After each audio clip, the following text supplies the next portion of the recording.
Hello viewers, আসসালামু আলাইকুম। সবাইকে ওয়েলকাম জানিয়ে নতুন আরও একটি এপিসোড শুরু করছি। আজকের আয়োজনে থাকছে তুলতুলে নরম তালের ভাপা পিঠার রেসিপি।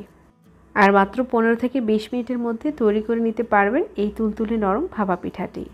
চলুন তাহলে কথা না বাড়িয়ে রেসিপিটি শুরু করি। তালের ভাপা পিঠা কিংবা বিবিখানা পিঠা তৈরি করতে লাগছে প্রথমে নর্মাল টেম্পারেচারের 2টি ডিম।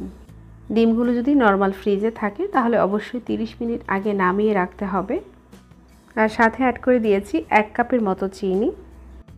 চিনিটা যেন খুব সহজে গলিয়ে নিতে পারি সেজন্য অর্ধেকটা পরিমাণ দিয়ে দিচ্ছি।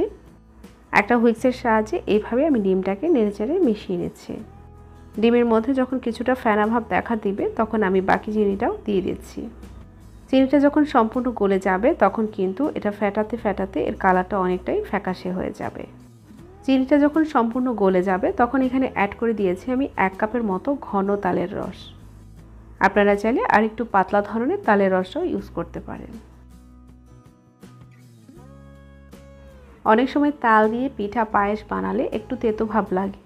তাল থেকে যখন আমরা তালের রসটা ছাড়িয়ে নেই তখন এই তালের রসটাকে একটা সুতি পাতলা কাপড়ের মধ্যে নিয়ে ঝুলিয়ে রেখে একটা জায়গায় বেঁধে দেই। এতে করে তালের মধ্যে যে এক্সট্রা পানিটা থাকে সেই পানিটাও পড়ে যায় আর এর তেতা ভাবটাও একেবারে চলে যায়।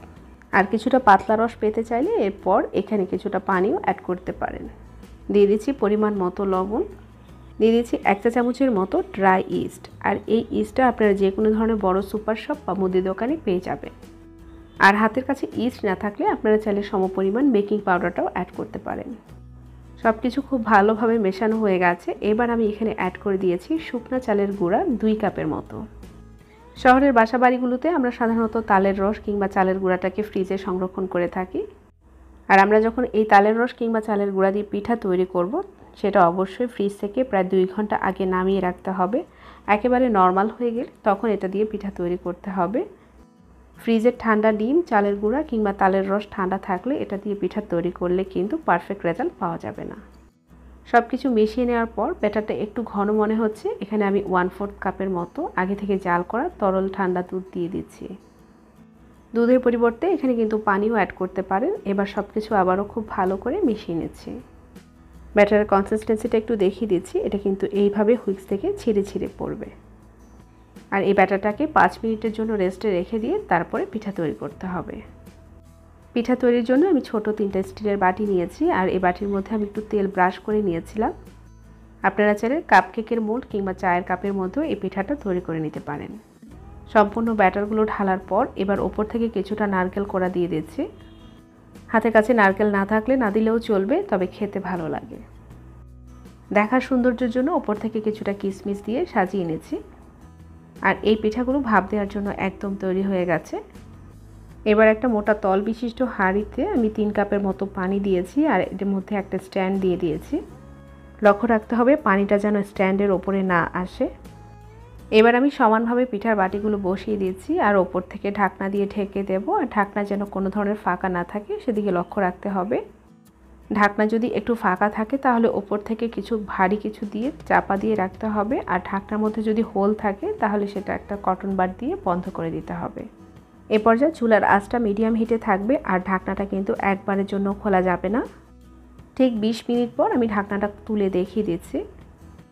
মাশাআল্লাহ, পিঠাগুলো খুব সুন্দরভাবে ফুলে উঠেছে। এবার আমি চুলার ফ্লেমটা বন্ধ করে দেব।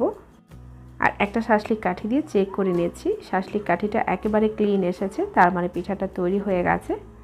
আর যদি ক্লিন না আসতো তাহলে আরও 5 মিনিটের মতো ভাপ দিয়ে নিতাম।